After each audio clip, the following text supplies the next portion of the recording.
पापजात जातकारिवारि संयुतम् कृतान्तदूतकालभूतभीतिहारि वर्मदे त्वदीयपादपङ्कजन्नमामि देवि नर्मदे त्वदम्बुलीन दीनमीन दिव्यसम्प्रदायकं कलौमलौघभारहारि सर्वतीर्थनायकम्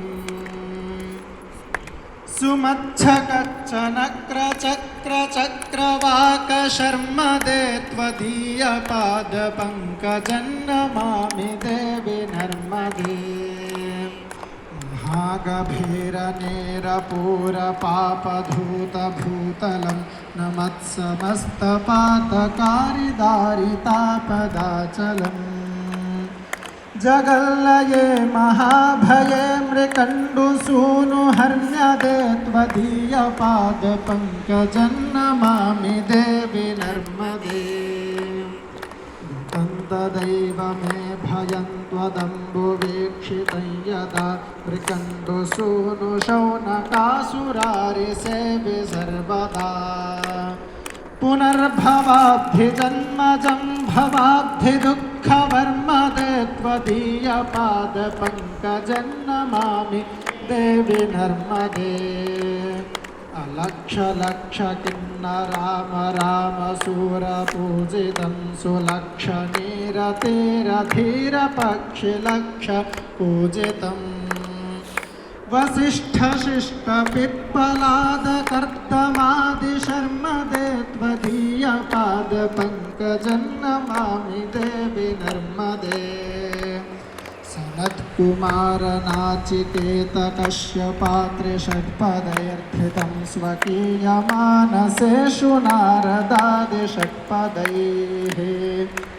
रवीन्दुरन्ति देवदेवराजकर्म शर्मदे त्वदीयपादपङ्कजन्नमामि देवि नर्मदे अलक्षलक्षलक्षपापलक्षसारसायुधं ततस्तु जीवजन्तु तन्तुभुक्तिमुक्तिदायकम् विरिञ्चि विष्णुशङ्करस्वकीयधाम वर्मदे त्वदीयपादपङ्कजन्नमामि देवि नर्मदे अहोमृतं स्वनं श्रुतं महेशकेशजातटे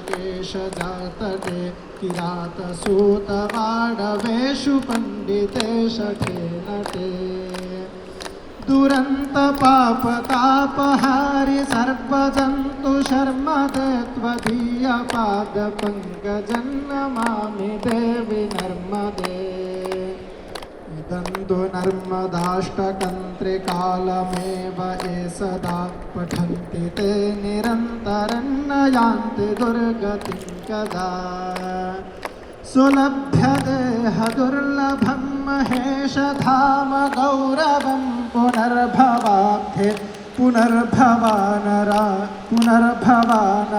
न वै विलोकयन्ति रौरवम् पुनर्भवानरा न वै विलोकयन्ति रौरवम् त्वदीयपादपङ्कजन्नमामि देवि नर्मदे त्वदीयपादपङ्कजन्नमामि मातु नर्मदे इति श्रीशङ्कराचार्यविरचितं श्रीनर्मदाष्टकं सम्पूर्णम्।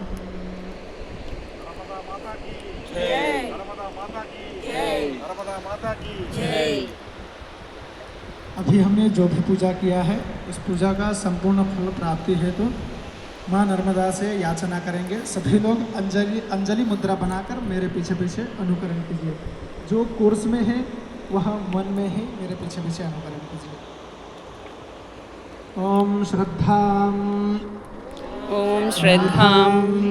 मेधां एषः प्रज्ञां विद्यां बुद्धिं श्रियं बलम् आयुष्यं तेजः आरोग्यं